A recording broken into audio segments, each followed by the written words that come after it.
What's up, everybody? Welcome to Move the Sticks. DJ, Bucky, and Rhett with you. Rhett, I used to use this part of the show to intro you, Indiana, blah, blah, blah. And now it's like, not only am I'm not doing that, but like I think I'm actively rooting for them to win the whole thing. Let's go. We got you on board. Bucky, I think they can. I think they can. Oh, they probably can, but Red, be careful. That might be reverse psychology. It'd be like, no. It might be if DJ is like all of a sudden, you know what, Buck? I see it. I see it happening in him. I see it in his eyes. Yeah. No, this is the thing. For those that don't listen to the pod or watch us, you know what I do? I go straight to Twitter afterwards. Hey, as someone who's born in Fort Wayne, Indiana, nice to see the home team bring one home. You know? Yeah. You know I technically am the only one of the three that's a Hoosier. So that's all I'm saying. That's fair. Yeah. But on a serious note, there's probably 8 to 10 NFL players like on that roster. Mm-hmm. Like I'm not saying they're all going to be top picks, but and maybe some go undrafted and play, like a couple of guys this year did. Kick returner for the Vikings, Miles Price. But like there's 4 or 5 guys on the defense. There's a pair of receivers, obviously Mendoza, left tackle. I mean, like there's actual legitimate dudes on this roster, which is a big reason why they're up there. Well, I also think real quick, and we'll get off Indiana, but Buck, to me, like one of those signs of a great culture too, is that when you play inferior teams, you absolutely lay the hammer down, and they are not messing around with bad teams, man. They're laying waste to them very quickly. Well, look, man, I think there is something to beating a gnat with a sledgehammer. And if you can get your team focused on, hey, let's not mess around. Let's take care of the teams that we're supposed to beat. To me, that's next level. I would say that's going from good to great, but I would say going from great to elite is what Indiana is aspiring to do. And, you know, the hardest thing, and I've heard Cignetti a few times talk on podcasts or whatever, is someone has to be the bad guy and someone has to wield the hammer when they're not up to the standard. And he says, I certainly don't mind doing that. And it shows up in the way that they play each and every week. I think the messaging is elite from Curt Cignetti to his team, and the buy-in is 100%. I mean, at this point, like he comes out and says, well, we're playing a 3-0 UCLA team, you know, like never mind the fact they started 0-4. Yeah. You know, I think that's a big thing in today's. We talk about Dan Lanning as a great communicator and a guy who has the pulse of his team. Like Cignetti does it just in a different way and really reaches these guys. And look, last thing I'll say on it, I won 16 games in my 5 years at Indiana. Oh my God. They won 14 straight home games, and they've won 9 games by 30 or more points since Cignetti got there a year ago. Yeah. Talk about a guy that can coach ball. Speaking of someone who can coach ball, Andy Reid's got the Kansas City Chiefs rolling here, boys. 28-7. I went through and watched the offensive tape this morning because I was just kind of curious to see anything stood out, what they were doing. Obviously, you get the 2 early picks from Mahomes. But, you know, the thing that stood out to me is they stress you and stretch you in run and pass. And there's so much run action where you've got another potential ball carrier. There's so much run action where you can zip the ball out. It's a lot easier, Buck, than having to block guys is when you can have a little RPO where you've got a little bubble and you've got 3 defenders for 3 receivers out there, and they're so far removed that now it's like we just playing with everybody else inside the box here. So we take all those perimeter players out of the mix. Yeah, I mean, it reminds me of the old Art Browse system where he did that a ton, where he put guys all the way out in the parking lot. You have to adjust. If you don't adjust, they keep flinging it out there until they widen you out, and then they hand it off. Tennessee does a version of that. I mean, it's very, very difficult. And if you're doing simple math, it is a lot easier to create explosive plays in 2-on-2, 3-on-3 situations than 11-on-11. So hats off to them for going to that. It certainly has balanced out the offense and has given them an ability to not only balance out the call sheet, but have explosive plays while not putting the team at risk with these high-risk passes. You know, I think I go back to the social media post too from Patrick Mahomes. Like, boy, when Rashee Rice gets healthy, we're going to be dangerous. Mm-hmm. I mean, yes. I mean, he's watching it. He knows what Rashee can do, and I think just looking at the passing map when he's targeting Rashee Rice, to like think of that. You got 1, 2, 3, 4, 5, 6 of his targets, of his completion. He was 9 targets, nine completions in this game, but they're at or behind the line of scrimmage. And so the run after catch part of that with Rashee Rice, I feel like is something that they've kind of been missing a little bit. Obviously, Hollywood can get down the field, and Travis is so good in his, working his spots. But like that piece of the game, to have that available for you to just get yards, man, it's been pretty fun to watch. Here's my one coaching drill thought. I don't think I've ever put this one out there, Buck, but I'm watching that tape and I see the Chiefs a bunch just doing the Charger games. I see them every year since Mahomes has been there, multiple times. And like, if you're going to have the Jordan rules or the Mahomes rules, like close to the top of that rule list is you cannot rush past the quarterback. So here's my week of practice idea for teams that are getting ready to play the Kansas City Chiefs. Do the math and figure out where his consistent launch point is, right? Whatever yardage marker that is, say if that's at 8 yards, then we are going to do our pass rush drills. But we're going to do it next to a fence. We're going to have a fence at 8 yards, a literal fence. Yeah. And you can work on your pass rush moves and however you want to win, but you have to win directly or inside, or you're going to have to win snug outside. But we are not going to rush beyond the quarterback. Every time it happens, it is death, because he's going to take off and run, or he's going to climb up into that crease and he's going to buy time, and he's with his arm, he can hit the whole field, and you are in deep trouble. But there's got to be some creative way where you can try and drill that and practice that of just, you can't get caught past him. Look, I think you have to be aware. It has to be talked about. It has to be worked on. You're right. The thing about athletic quarterbacks, you want to rush to the depth of the drop and not beyond it, because they're looking to get out the side door. And with him, you want to make him throw from the well. And it's easier to say that, harder to execute it. But that's the trick. So many of their explosive plays, whether it's him on runs, him on scramble tosses, happen when he leaves the structure of the pocket.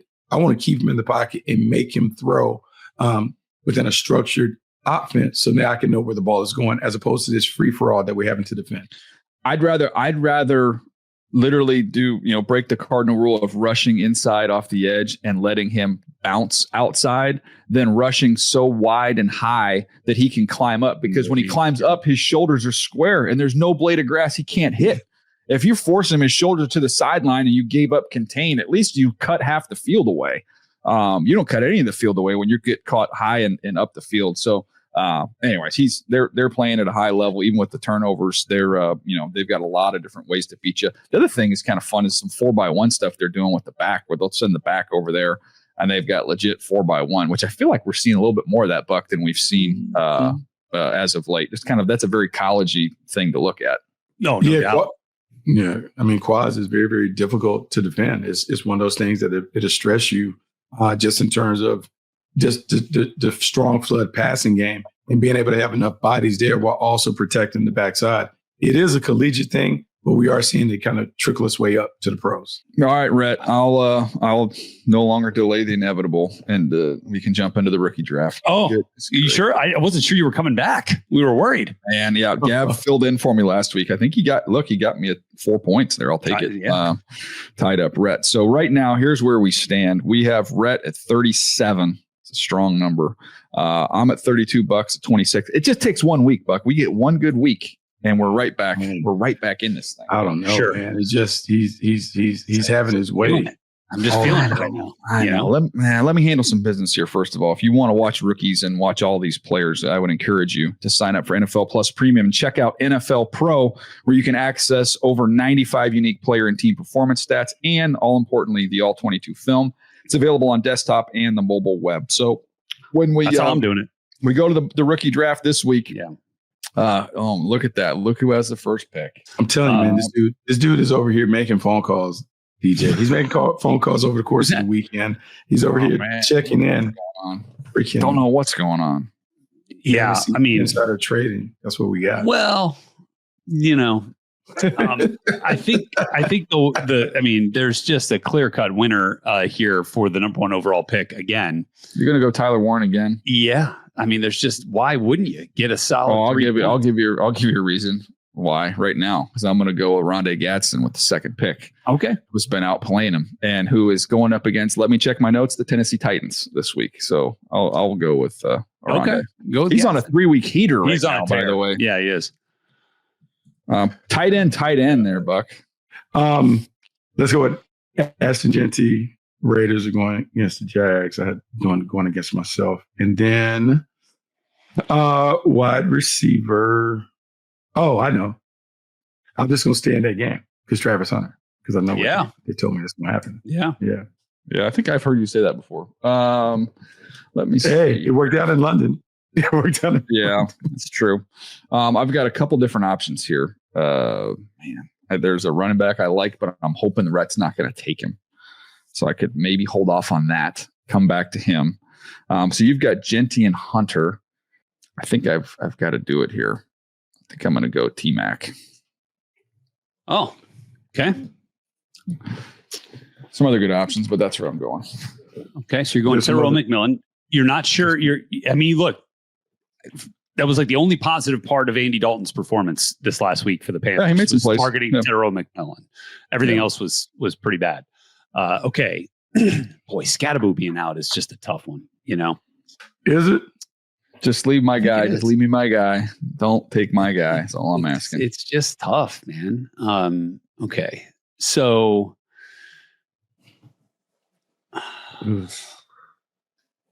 don't do it. Texans right now taking on the Broncos. That's a hard one. I'm going to go RJ Harvey, running back for the Broncos. He's coming. He's been coming on, baby. Yeah, give me RJ. And then I'm going to go for my wide receiver. This sucks. Really, Harvey? I was going to take him with my last pick, but I thought I could sneak him past the goalie, get him with the next round. Yeah, no, can't do it. This is really a bare bones group right now, guys. With these receivers, holy smokes, there's nothing. Give me. Oh, you know what? God, give me Jalen Noel, Texans. I started him in my fantasy league last week. Okay. I mean, no Pat Surtain there for the Broncos. Something to think about. It's really good defense, though. I know obviously it's going to tie into what we got coming up here to finish out this episode. But and it's hard. Like, you go Higgins or you go Noel, but like I think Noel's getting more targets. Yeah, I like Noel. That was the choice that I had last week. Well, I was just scrambling. I looked up in my fantasy team. I got 6 rookies on my fantasy team, and I'm like, no wonder my team's terrible. All right, let's go with my final pick here. I don't love what he's done recently. His last couple games, my man Bill has 9 carries for 25 yards, 13 carries for 33 yards. It's been a minute since I saw him live in person go for $111 on October 5th, but I've got no other option. So going big bad Bill. Going Bill. All right. Well, I saw this guy show up a little bit in the game, and I really have no choice. So let's go Colston Loveland. Colston Loveland. Yeah. Ghost. A game plan ghost. Colston Loveland. But he showed up in the game. At least saw him run around on the field. He was there. I did proof of life. Proof of life. He was on the field. So let's see if we can close some ground on him. All right. So was talking to my buddies Brock and Salk up in Seattle, and I love doing their show because a lot of times it gives me content because we're talking about different things with the Seahawks, and they talk with Coach McDonald every week. And I'm fascinated by him and what I've heard about him from a leadership standpoint, the job he's done up there. So he had this term. I had never heard of this. They have a mob mentality. Are you guys aware of this, Buck, at all? Okay. No. I mean, I know what that is. Mob, M-O-B, mission over BS. Oh. So that's their little slogan up there. Like, so, hey, we just focus on what we need to focus on and none of the other nonsense. And it's kind of, to me, it implies a little unselfishness, a little bit of a Patriots-esque kind of do your job situation as well. So I just thought it's interesting to see a team kind of take on the personality of their coach. And, I think that's kind of a scrappy bunch they have up there in Seattle right now. Yeah. Mob mentality. Mob. I mean, there's different, there's different ways to kind of achieve that messaging. I think you kind of see it a little bit, but I do love that, right? Like it's catchy. It's memorable. Yeah. It is memorable for sure. And they're playing some good ball up there now too. That's it's like a no distractions with that. Yeah, it's kind of like a no distract. Like, what are we doing? This isn't, everything's about the mission and what we're trying to accomplish here. None of this other stuff. And you know what it means, Buck? It means that even though you pay Cooper Kupp a bunch of money and he comes up there and he's not catching a lot of footballs, but he's blocking his tail off. Like that's mob mentality there. And a Sunday nighter this week against the Commanders, maybe getting Jaden Daniels back. So I think. Oh, Bill, Bill needs it. So is my rookie draft. Beat the mob mentality. That's true. It's going to be tough for you, Bill against the mob. Oh man, I don't like it.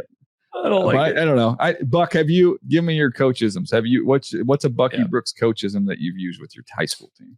Well, actually, it's something that we learned from Chris Peterson on the thing. OKGs, our kind of guys. Our kind of guys. So we talked about that a lot. Our kind of guys are tough, hardworking, and competitive. So there you go. Big on that. What's Signetti's?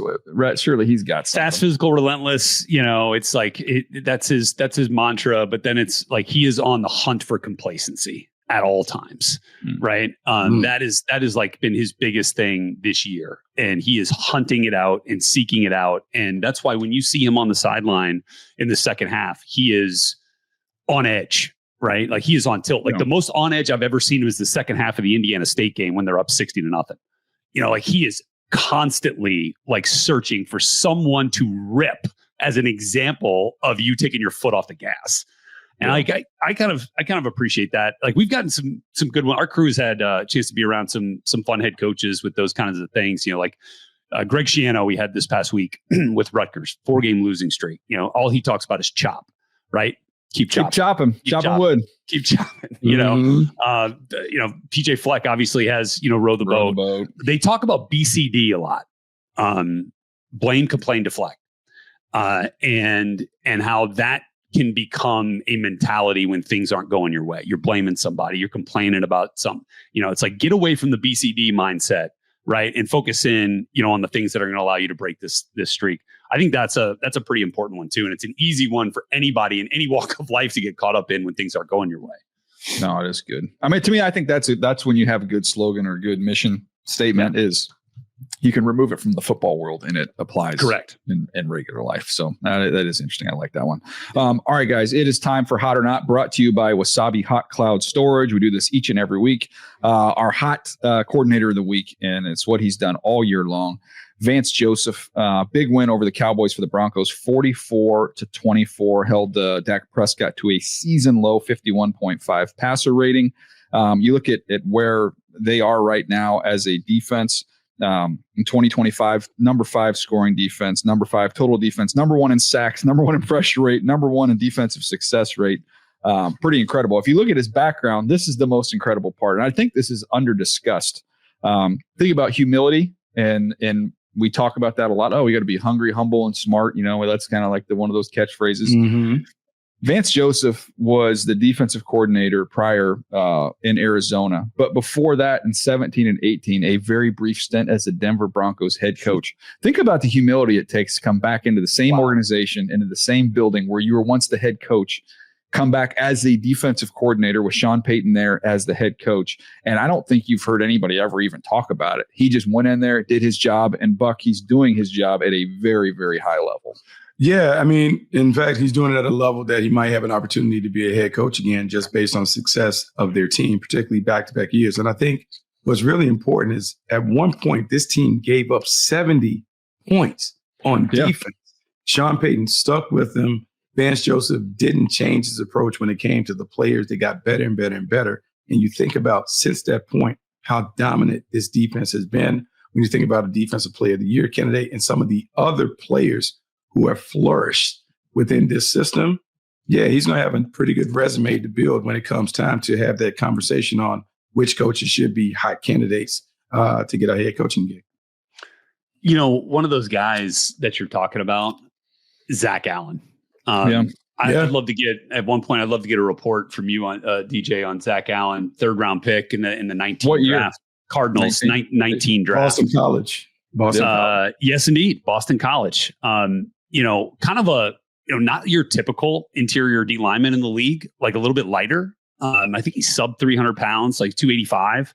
And it was a Pro Bowler last year, right? He was a very good player. Yeah. I mean, he ended up with, 8.5 sacks last year, in his second year with the Broncos. Right. So, I got it right here, by the way. All right. Let's hear it. Yeah. Let's hear it. Yeah. So coming out of Boston College, he was 6'0", 281. So just over 6'4", 281 pounds. He ran 5 flat in Indy. DN/3 tech. He can stack and tackle. He's a rigid, powerful player, plays with tremendous effort. Didn't think he dominated the Senior Bowl. Just okay there. I thought it just needed more of a pass rush plan, but you've got the body, you've got the effort and the motor, and clearly he's found everything else. He was about right around where I had him. He was my 72nd player. He was the 65th pick. So you can even make a case that and I obviously give the organization, the coaches credit, but somewhat of a self-made guy too. I mean, he's taken his initial skill set and he's broadened it and expanded it in the NFL. Well, and it goes back to also because he was there in Arizona when Vance was there, right, as the DC, and then they're able to bring him over. The familiarity of system and understanding, like this guy understands what I do well, and he's going to put me in a position to do those things. So yeah, they drafted him right when Vance had just gotten there in 2019. So really kind of saw it from the ground up, and then obviously allowed the Broncos to go make that. Again, just kind of coming back to that, man, they've identified players in a really, really positive way. Again, Nick Benito, was what, second round or third round? We've talked about him a bunch on the show. Like they're second level linebackers. They've hit more on the guys. Like was Drew Sanders was like the high draft pick. Strnad, and now it's Strnad and Singleton that are out there, dominating. Not to say that they're not great players, but I just think that they continue to find ways just to get the most out of their roster. Oh, Riley Moss over here got the lowest completion percentage against. He gets targeted a heck of a lot. I know that much. Janae Barron comes up with a big interception this last week. So that's how talented they are, though, that he's had a tough time finding snaps in that secondary as a first round pick. Buck, I want to hit you on this when it comes to what Vance has done. You think about a lot of times, obviously the skill set of the guys, but then marrying it up with the scheme. And the way I think of them and why they're so successful is they have, I would almost use it like if I was going to use a phrase, I would say it's darts and doubt. Like they have guys off the edge with the best get off times in the NFL with their 2 edge rushers, elite, just darts off the edge. And what they do is that they mug up and they put guys up on the line of scrimmage. And so they create that little sliver of doubt. And if you have a little doubt about who's coming and who's not coming, and you've got those blazers coming off the edge, you are not blocking them, and it is over quickly. Yeah, no, it's funny. And you can do that, 1, when you have really smart defenders. 2, when you got enough versatility within the defensive front and the back end to be able to we used to talk about positionless football, having a bunch of different like athletes in terms of similar size, similar skill that can do a bunch of different things. They lean into it. And you also have to be fearless as a play caller to know that your guys are going to be able to execute these exotic disguises, these exotic pre-snap looks, and get to post-snap coverage and execute it. And they've been able to do it. Certainly helps when you have a guy like a Pastor Tan and some of these other guys that they have. But you talked about Riley Moss has been integrated and incorporated into the mix. You have Janae Barron and some of these other young players that are playing. I think, to me, I'm just impressed with the amount of young players that are on this defense that are able to play well. Because to me, it takes a coach to be able to take something complex and make it simple enough for the young guys to be able to flourish. That was this week's Hot or Not segment, brought to you by Wasabi Hot Cloud Storage. Store more and do more with your data. Try them for free at wasabi.com. This division has become the class of the NFL right now. When you look at it, it's impressive. And I was the Chargers actually put out a video the other day, kind of highlighting some of the calls of that Money was making in the last game that they had. But I'm going back and looking through this, and just their last 2 drafts. Look at 24. Joe Alt, premier left tackle, and he showed that when he came back. Ladd McConkey's a legit number 1 type wide receiver. A Boygby in here had a couple sacks the other day. He's been a solid player. Their 2 starting corners, Tarheeb Still and Cam Hart, both in the 5th round. Their 6th round pick, Kamani Vidal, has 200-yard games in the last month. Filling in. Then you go to this year's. Amari Hampton was playing really well till he got hurt. Yeah. Trey Harris is getting a bigger role every week. He had a touchdown last week. Jamari Caldwell's playing major snaps on the defensive line. And then Aronde Gadsden's turned into one of the best young tight ends in football. And RJ Mickens, their 6th round pick at safety, had a pick last week as well. Sure did. That is a lot of contributions from year 1 and year 2 players. And I also think that is another reason why I think it's a nice thing when head coaches have some college experience as well, because that's a developmental level of football, Buck. And I think you're seeing not only Jim Harbaugh, the coach, the head coach, hey, how do you use your timeouts? How do you manage a game? With the teacher, the guy who's, approached it like a high school coach, and how they're developing these players, these young guys. Yeah, no, it's really interesting when you do that, because he also has a handful of college coaches on that staff, and particularly on the defense side of the ball, that are used to developing those guys and helping them continue to grow into their skills. Look, you would know in the building how they're finding a way to develop those guys, because there is something to the fact that a lot of these late round picks are playing really, really well. And I would say outplaying their draft status. To me, that's not a coincidence. When I look at the Chargers have success doing that, when I look at the Rams having success with their late round picks, to me, there is something that they're doing on the day-to-day to allow those guys to outperform what the expectations were when they walked into the building. Well, and it's understanding what the expectation is, right? And that's alignment, right? From what you're going to ask this guy to do to, where our evaluation of this guy is, right? From front office to coaching staff and into scheme. And then, you still got to be great teachers and developers at this level, right? With some of those young players. So, I think that's a great point you make about head coaches with a little bit of college experience, certainly pretty fresh still for Jim Harbaugh. I mean, you look at the way that Michigan team was built that won the championship. That was not like a heavy transfer portal team. Yeah, right. Those were grown up players. Starting with the quarterback. So I think that's actually a really intriguing point. I wonder if we get some of that kind of coming back now. I don't know. Are there even enough college coaches to even hire in the league now? I mean, they're all fired. All these openings, man. Holy moly. We talked about that. You missed that discussion, right? We'll have more of that as we go forward. But last thing I would say there, Buck, you mentioned the Rams. If you're going to find the connective tissue between all these young players for both those organizations, a lot of smart dudes, man. They've drafted smart kids. So, who takes really good coaching? Guys who are smart and can digest everything you're giving them. Yeah. And that's, I get to talk with these guys every week. You're running these guys. These guys are really, really smart. So I think that's been kind of a secret weapon for some of these young players to be out there and play so well. What's funny, DJ, like for the longest time, when I was with the Carolina Panthers, we always talked about the guys who had the smartest teams. And there's no direct relation to the college graduates that you have. But there was a big deal that you wanted like high IQ guys who were mature and experienced and intelligent, because it allows you to have more volume. And if you have more volume, it allows you to be able to do more things. And so it's a natural relationship between IQ and volume and performance when it comes to some of these teams. And you talked about smart guys. There's a way to assess it that allows you to kind of continue to acquire those kind of players. Yeah.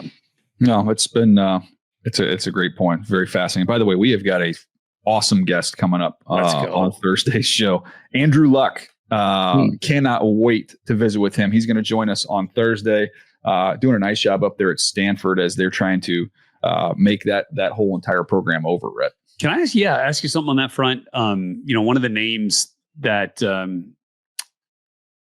was mentioned forever with top college jobs and NFL jobs is now kind of like seemingly back on the market in the college landscape. Pat Fitzgerald. With Northwestern. Stanford makes a lot of, we've talked about that. That makes a lot of sense for Stanford.